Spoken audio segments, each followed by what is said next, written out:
Hey everyone, welcome to another episode of the Harry Singer Foundation Empowering Women Show. And as always, we have so many amazing guests that come and help other women and those who serve women to step into their power. And today, as always, I'm super excited, but there's an additional twang to it because today I'm going to introduce you to an amazing soul who is the force, the energy behind our current charity partner. So without further ado, I want to introduce you to who this amazing, amazing woman is. Her name is Annabelle Nakabiri, and she is the NGO director. She's a global speaker. She's many, many, many, many things. So I'm going to give you the highlights, the bits that I want you to really know so you already get to feel a bit about what this amazing journey that this amazing soul has been on and what she's going to share with us today. So let's do it. She is the founder of the Remnant Generation.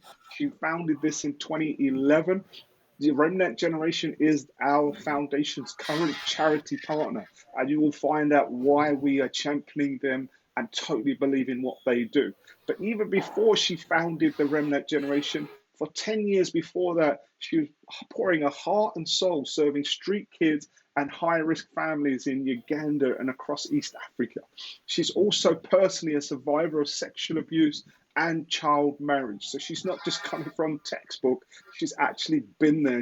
It's like the person who experienced it now as an adult gets to go and help other people with the gifts that she wanted. Right? She was awarded Woman of Influence in 2018, and she continues to be a woman of influence since then.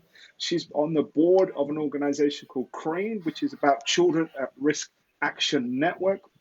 On top of that, even during lockdown, as if she isn't busy enough, right? She went and created the Young Christian Leadership Mentorship Program in 2021 in Uganda.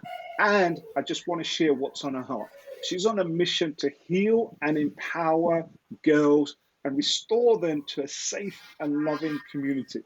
And she wants to transform a culture of shame into one of grace. And for all the women that are listening and those that serve them, we know what that word shame means, but you're going to hear it from this beautiful soul on her experiences and more importantly, what she's doing with it. So without further ado, let's bring her straight on. Let me hit the right button, everybody. So here we go. Annabelle, thank you so much for joining us over there in Uganda. Welcome to the Empowering Women Show. Thank you so much, Harry, for having me today. It's an absolute honor, and we've been waiting for ages and ages and ages to make it happen, and we finally synchronized our diaries. So, Albert, I I've know. given everybody a few bullet points of what you've achieved over the years, but why don't you give people from your own perspective, some of your experiences that got you to where you are now and what you're doing. So please go ahead, share with everyone. Thank you, Harry. Like you shared, I am a survivor of sexual abuse and child marriage, and I want to start from that because it really forms the basis of my passion to serve young women in my country and in Africa. I am from a family of about 27 children, and I say about because I don't know how many we are until now. It's a big family, a polygamous family. My parents, especially my dad, had a number of wives because I am from a Muslim background. So with Islam, men can have as many women that they can afford to have. So because of that, then it meant that we couldn't go to school as girls, and many of my older sisters got married young, and it was the norm. It was expected from the Sharia law. For some people that have come across the Islamic community, they will know that it is possible for girls to be married young. I have seen a couple of changes now, especially with education and some people that have been exposed to the opportunity and appreciate why girls need to be educated. But back then, in my days of a teenage girl, I didn't have many options. So I had to run away from home and became a part-time street child and worked as a housemaid. I worked in people's gardens, fetching water, washing people's clothes for money. And along, along that journey, all that confusion, moving from one house to another, I was exposed to sexual abuse. And the first person that abused me was my brother, my step brother, We share the same dad. Our mothers are different, but he was my biological brother. So, and that background and that abuse, and I was supposed to keep quiet and not talk about it, not tell anyone about it, because it would bring shame to my family. It would bring shame to them, to my brother and to me as well. I carried that pain on the inside of me for all those years of my teenage life. I carried that shame and guilt, and I felt like I didn't have a place. I didn't have any worth.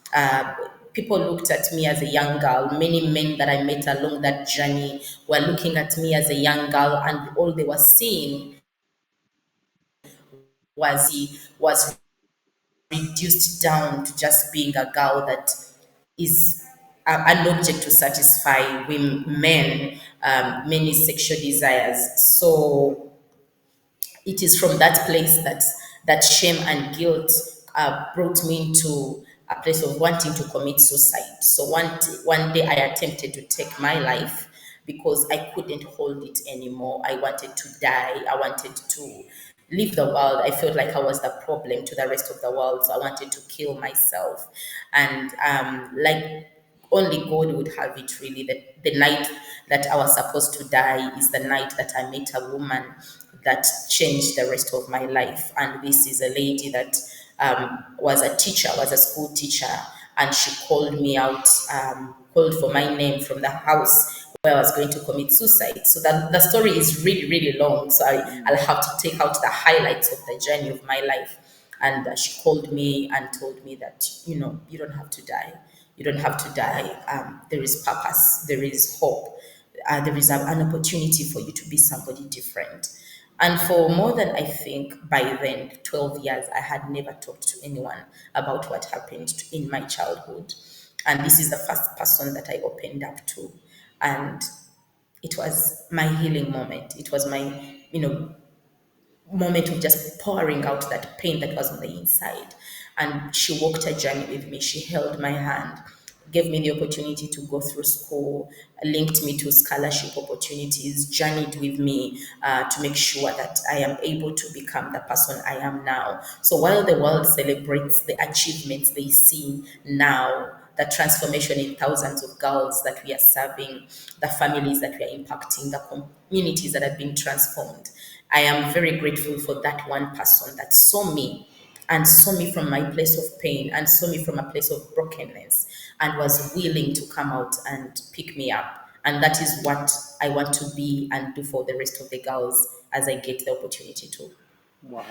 And thank you so much for sharing that, because it's always important people understand the energy that we people come from. Sometimes we can see suffering in the world and think we want to do something with it.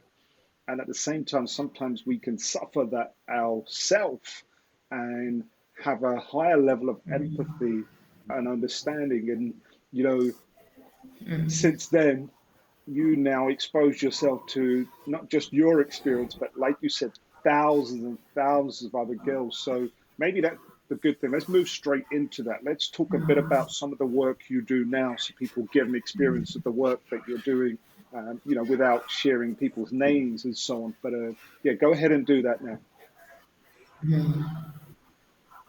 Yeah. Thank you, Harry. So in right when I was in senior six in Uganda, we follow the British education system. So perhaps people from the UK might be familiar with primary school and secondary school. So when I got to my senior six, I had started sharing my story to encourage fellow girls that were going through hard situations. You should understand, Harry, that in Uganda, as in many parts of the world, but also maybe a lot known in Africa, education is not a given. Like it is not a given that you would go to school, finish university, and graduate. So I started encouraging girls to stay in school. There are many things that hinder us from completing. So I started sharing my story, not really the details of abuse, but just the opportunity that I had for people to sponsor me to go back to school and just cheer them on. And before long, I realized that I had a thing that was popping up, and I just wanted to encourage girls to go to school. I knew that education was going to bring transformation, and all I was doing was to talk to girls. So that grew from small groups in during my school time break, and going to villages, going to schools for career guidance sessions, and just being sharing words of encouragement. And it grew into an outreach program, and this outreach program started going out with I invited along friends that had similar life experiences, and we started going to villages. So in 2011, we started a community-based organization. And from that time, we're just doing outreaches, talking to young people about their identity, their esteem, and the purpose of education. And from that time, I was meeting girls that were pregnant, girls that were abused, girls that had been abused by their fathers, their grandparents, their siblings, girls that were pregnant. And this is what happens in Uganda. In our culture, when you get pregnant when you are young, outside of wedlock, you are an outcast. You are thrown out. In my culture where I come out, which is Buganda, your family is supposed to build a separate house in the corner, like somewhere in the in the dark corner of the gardens, because you are not allowed to associate. You're going to be a bad example to the rest of the family. And it doesn't matter whether this pregnancy was as a result of incest or it's just misguided choices. Many lives of girls were cut short. Many destinies, greatness was being cut short simply because girls were pregnant and they were sentenced to a lifetime of failure. And I knew that I was that girl. I knew that the abuse that happened to me was not my choice, but many times we're supposed to be silent and keep quiet and do nothing about it. So I started speaking up. And until now, I speak up for the rights of girls that are being violated and bring awareness to the leaders, to the parents, to the head teachers, to government, and basically tell them, no, this is what is happening, and to the cultural leaders, so that we're able to break the cycle of abuse, and also like discourage the norms that are bringing about the abuse to continue. But on top of that, in 2011, we grew from being just a community-based organization and now registered an NGO in 2015. And I'm an accountant by profession, just so like two things that don't connect. I studied accounting at university, and I think I'm a social worker by calling. So I realized that I could not do this part time anymore. So we started a bigger NGO in 2015, started with volunteers, and our focus then has transitioned from just an outreach program now to rescuing girls from places of vulnerability, girls that have been abused, girls that have experienced aggravated defilement. We help these girls to access justice. So we go with them all the way to the courts of law. We work with different partners here in Uganda to make sure that their cases are heard, they are reported, they are getting the medical care they need. Because many times here, survivors don't get access to health care. So we make sure that they have the PEP they need, they have the surgery. Some of the girls need to have reconstructive surgery, especially where there has been gang rape or just babies. I mean, Harry, we've worked with babies as young as 2 years that have been abused by their own parents, that have been abused by strangers, and they need to go to hospital for reconstructive surgery. So that is what we do in terms of making sure survivors are surviving, are rescued, and their lives are saved. And then on top of that, we also get girls. These girls are pregnant as a result, because most of the girls are getting pregnant as a result. Just during this COVID season, Harry, we have had an increase from 28% of teenage pregnancy in my country to now beyond 32%. And I'm sure by the time this year ends, the numbers are going to be higher. So what we do is that we find these girls, we have safe spaces within communities, but also within our organization where we have a shelter, and we bring these girls in, and we have holistic care provided for all these girls. We make sure they have food, they have beddings, they have counseling, they're getting counseling, and then we provide for their health services. And why that is important is because most times the reason why we get 17.4% of girls dying in my country when they are pregnant or trying to give birth is because they have no access to healthcare. They have no access to a support system. This is the time when they are most vulnerable, but this is the time when most of the social support systems are cut off. Family rejects them. They cannot go back to school. They cannot fit in a youth program. They are off a sponsorship program. So we come in because we believe that these girls have the opportunity and potential. They have the potential inside of them to be anything that they have ever dreamed to be. And we walk a journey of restoration and healing with them through the safe spaces, either through the princess shelter or through the community-based care, where we identify families that are willing to take in an extra child that is not theirs, and they are happy to walk a journey with them. And while we are doing that, we are also skilling them, giving them the opportunity to learn vocational skills. We have taken girls back to school, Harry. We have had girls graduating from university. We have had girls graduating from teachers training colleges. We have girls right now that are going to be going to join school of nursing because they want to become midwives and nurses. And their dreams are valid and they are taking care of their children, but they're also learning skills and getting an opportunity to second chance education to accomplish their academic goals. And at the end of that journey, our main focus is to see that they are thriving. They are thriving and their babies are alive and they're also making it. And they're breaking that cycle of vulnerability and they're not going back to situations that expose them to further abuse. So in a year, we can work. Before COVID, we were working with an average of 100 girls per year, and that means 100 babies as well. But now, since 2020, that number has more than doubled.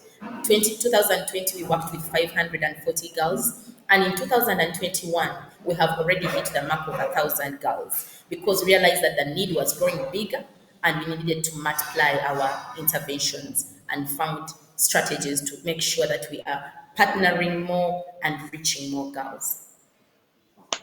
And you know what? It's when I came and visited you guys in Uganda, I remember I was blown away with the amount of love that you and your team were showing for these young mothers. And I remember then I was also blown away by the numbers. And I wanted to ask you that because back then it was like 400, and then it went to 500. Now you're over 1,000.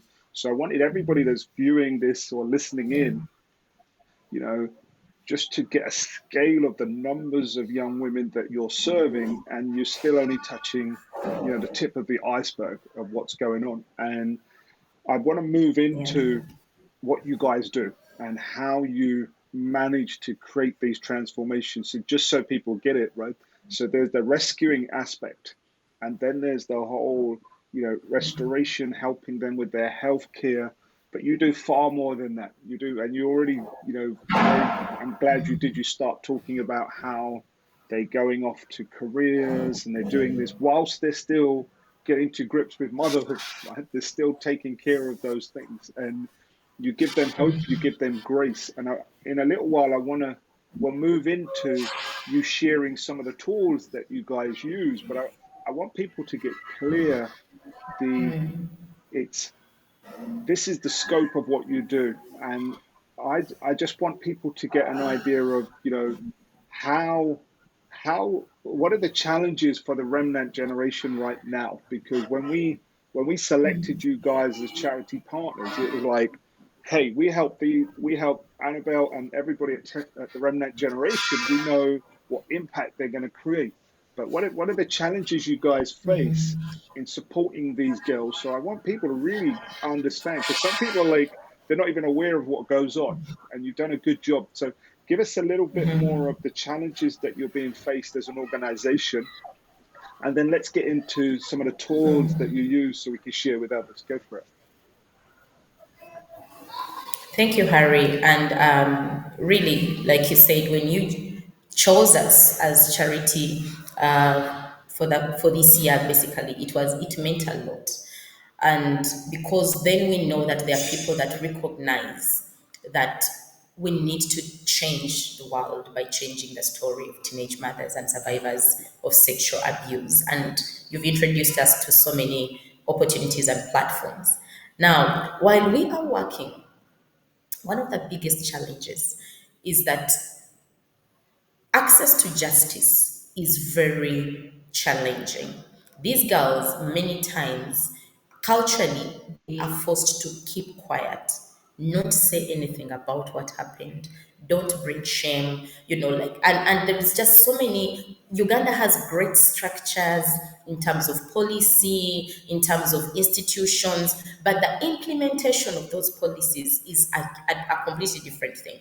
So you report a case to police, and then either the file will go missing, or somebody, the perpetrator, is going to come and bribe their way out, or they are going to just take advantage and threaten the family of the girl, and tell them they are going to kill you. We have a case of a girl who was abused by a 70-year-old grandfather, and this girl got pregnant. This grandfather started abusing the child from when she was 6 years old, and she turned 12 and became pregnant. Harry, this girl never saw her first period. I'm sorry to say this, but I'm not actually a man that has had so many things. She never saw her first period. Instead of seeing her first period, she saw a pregnancy. And it is because other women in the community noticed it. So they started asking, "Are you pregnant? Your belly is growing. What is happening?"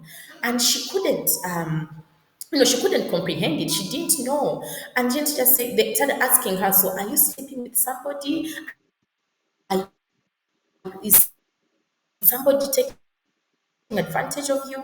And she's saying, "As long as I can remember, every time I have been going to his room, or he would come to our room, or he'd call me to the garden." And this man, Harry, had two wives. He had two wives, but he still took advantage of a girl from when she was 6 years old, and she turned 12 and got pregnant. And do you know what the family did when they found out what had happened? The family turned against the girl for reporting. Like, why did she report the father? Why did she say that? And they blamed her for the abuse. Like, they blamed her. They disowned her. So we went and took the case to police. The girl came to our shelter. We followed up the case, and the grandfather committed suicide while in prison. And that meant that the case could not continue because the man has died. And therefore, now the blame was shifted to this girl. And she's been with us for now, it's coming to close to 5 years, and her baby has grown in our care. And basically, the case had to just drop. Of course, we couldn't put charges on anybody. No family member wants to take responsibility. So it is just the magnitude of cases that we get, and the process of access to justice, the lack of family, the family that don't want to participate, they disown these girls, makes it really, really heavy and challenging. And not to say, Harry, that it is quite costly in terms of financial resources to care for teenage mothers and survivors of sexual abuse, because it comes with a 360-degree care.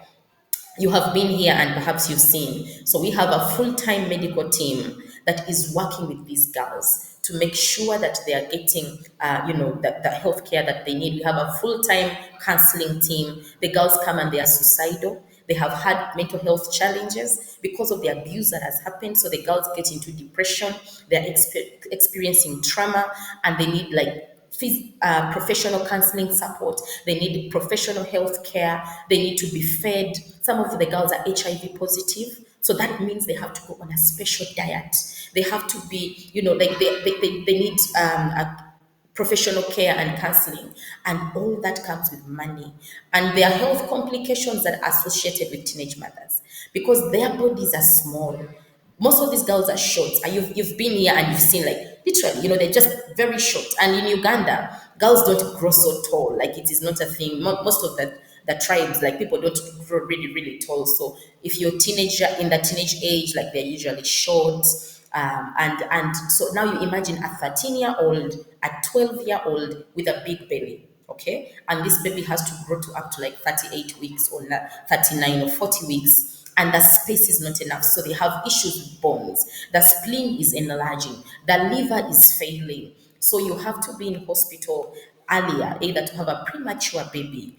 And the cost of taking care of a premature baby every day, you are paying to about, if I can use dollars, I don't have a direct conversion for pounds, but it is about a day in an ICU for a baby. is about $100 per day just for the baby. That is about 360,000 Ugandan shillings. And for a good ICU unit where there is enough supply for oxygen, enough, medicines and all those different things. But yet we have girls in villages, Harry, where there is no health center that even has an ultrasound scan. And so access to healthcare becomes a big challenge. We have shared with you and Louise some of the stories from our health outreaches in the safe motherhood spaces, where we have had now to get a mobile ultrasound unit and take it down to the villages and make sure that our health team goes down and works with the health centers within the communities to make sure that we are mobilizing girls in those rural areas to get access to ultrasound, vitamins, healthcare. So those challenges come with financial implications. They come with, the staff are overstretched. You can imagine, like, people don't get leave in our world. I'm sorry, I'm saying this on international television, but we don't have the luxury of leave. So we take days off. We take a few days off, maybe a day a week, 2 days a week, because we cannot afford to have leave. Otherwise, we are having lives at stake. You don't know when the labor pain is going to start. You don't know when another abuser is going to come up. So we are always working. And the people that are in the shelter are working 24/7. The health team is working 24/7. So these are some of the challenges that we Yeah, yeah. experience. And also the other thing is there is not a lot of support from government, from the beyond policy and just setting up systems, really, in terms of financial or human resource support. There hasn't really been a lot of support coming in from there. Yeah. Okay. Well, at the end of the show, I'm going to make sure that people that are listening and watching in on this uh, know how to connect with you, support you, whether it's financially or whether it's in the form of justice and intelligence and championing and raising awareness. What I want to do is, I want to move into. I always say whenever I hear stories like that from people like yourself, I always wish that we didn't have to do the work that we do because if that wasn't happening, we wouldn't need to do it. But while it's happening, we keep doing it. And so I honor you for your work, and I want to I want to celebrate a bit more because the show is for women, specifically vulnerable women and those who work with. And I want to move into how does Annabelle and her team take from that process of you take this very vulnerable young girl who is still a girl who has probably been sexually abused for most of her childhood. And as soon as she gets to the age of where she can conceive, falls pregnant, and then is now outcast. What is the type of work you do? And I know you have some powerful tools to take that young soul and give them some hope and give them that restoration. Please do share one of your tools with people that they too can use, but it will give a flavor of some of your work. So please go ahead and share that. Yeah. Thank you, Harry. And I know that sometimes when people hear those stories, they feel like discouraged, and it is easy to feel like, oh my goodness, I'm so helpless. But this is the thing that we made 7 years of NGO existence in August, and we are in our eighth year now as an NGO. And over the years, we have tried to put bits and pieces together in terms of strategy and tools that we have used and have found very effective. So, step one is for everyone that wants to move out and work with survivors of sexual abuse or teenage mothers, wherever they are, because there are many across the world, or even in your own home, actually. Rescue. Rescue starts with believing the girl, believing the survivor's story, seeing them and not just seeing the situation. Because sometimes when we think about rescue, it's like we are taking them, like just rescuing someone from a fire or something, but even rescuing them from their own selves.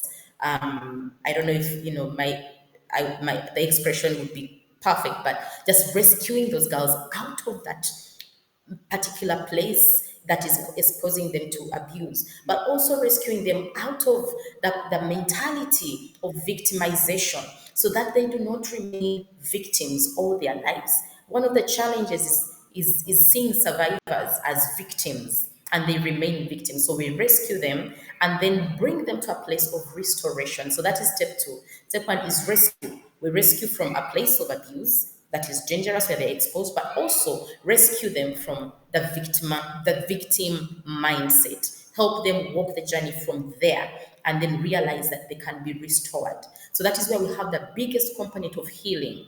And healing comes with health, of course, physical health, where they need to have access to good food, mental health support, health care in terms of antenatal care, or if they are not pregnant, making sure they are going to hospital for testing. If they are HIV, they are getting their ARVs. That is healing. But also the second layer to healing is making sure that there is the internal healing, the emotional healing. And I will not, refuse to say that at this place as a Christian woman, it also comes with a connection to the Almighty, so that they get to identify that there is something left on the inside of them. There is hope left on the inside. When virginity is taken away from you disrespectively, or when somebody forcefully uses your body and brings your dignity to like just low, you feel like you are worthless. But restoration helps them rebuild their worth, come to a place of recognition that they still have greatness on the inside of them. And that takes a journey. It's, intentionally to help these girls. And then step three, now you repurpose. Repurposing is really looking at how do we turn this bad situation into something beautiful? How do we turn the brokenness into something beautiful? How do we turn, their thinking so that they're not focusing on the experience of the past, but they can have dreams for the future? And that is where many times we fail, because I've encountered several women and several girls that are older. They have become mothers, but they have never moved on from their past. Okay, they still, they need to repurpose their pain to become something that they use for greatness. And so that process comes with helping these girls identify the opportunities that are out there, exposing them to opportunities of learning, helping them to go back to school, helping them to learn a vocational skill, helping them to learn a business, exposing them to opportunities to speak and share their stories, so that then their story is no longer a point of weakness, but rather a point of strength. And then from that, they are able to thrive. So we start from rescued, restored, repurposed, and thriving. At the end of the journey, we need to be able to see a girl that is able to take care of herself, take care of her baby in a safe and loving family. At least they will be able to live by themselves. And they'll be able now to become ambassadors of change. They're able to go back to their communities and serve. And that's why I love Harry Singer Foundation. And that's why I love you, Harry, because then you are teaching us, you are helping the world understand that we can go back and become the superheroes and become the change agents with our very own people. We don't have to sit back and wait for somebody else to come and fix it. We can go back and do it.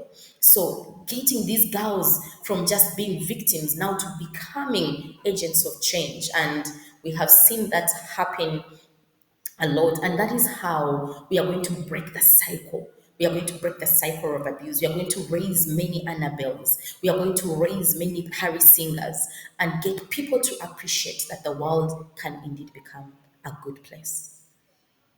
There you go. And as you were speaking, I already knew the formula. I wrote it down, and it's where we are so synchronized. For years, I've been teaching and advocating and preaching even about how to turn our worst days into best days, and even recently about how you go from survivors to thrivers. And as you were speaking, rescuing, restoration, repurpose, and thriving, the thing that came to me there, Annabelle, was it's that's what you've done.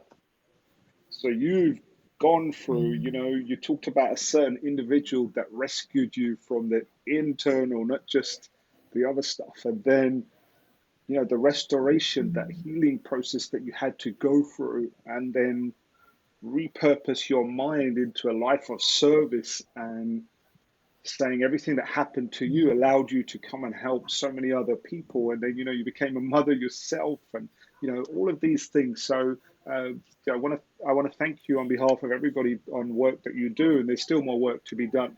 And on that note, as we come to a close now, it's like, what's next? I know we're already, you know, we're going to guide you, and it's really important that we get Annabelle out to the world to talk about models of good practice. And I know you have visions for, you know, the model of practice you have across East Africa.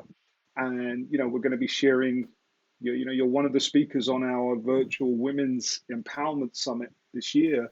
But it's what's next? And more importantly, how can people stay connected and support you and the Remnant generation?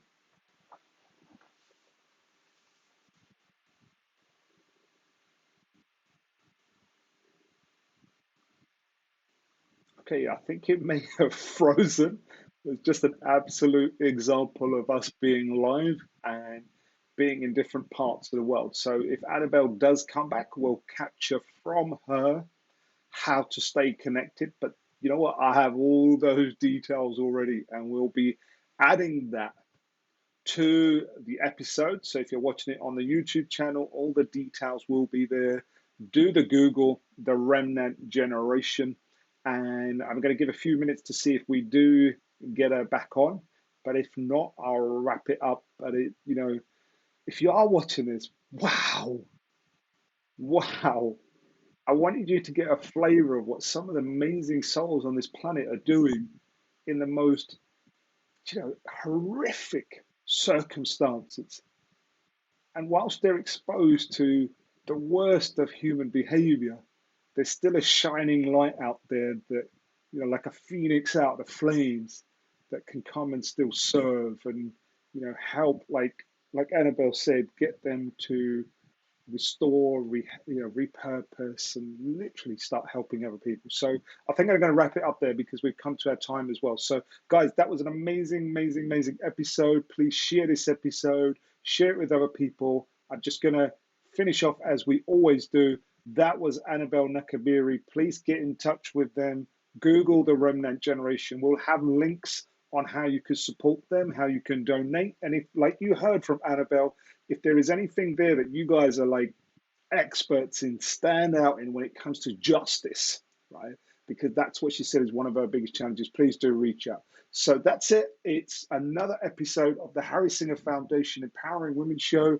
All the details are there for you to follow the foundation, to donate. If you donate to us, you realize we'll be donating to the Remnant Generation as one of our charity partners. But even more importantly, we have our virtual Women's Empowerment Summit on the 4th and 5th of December.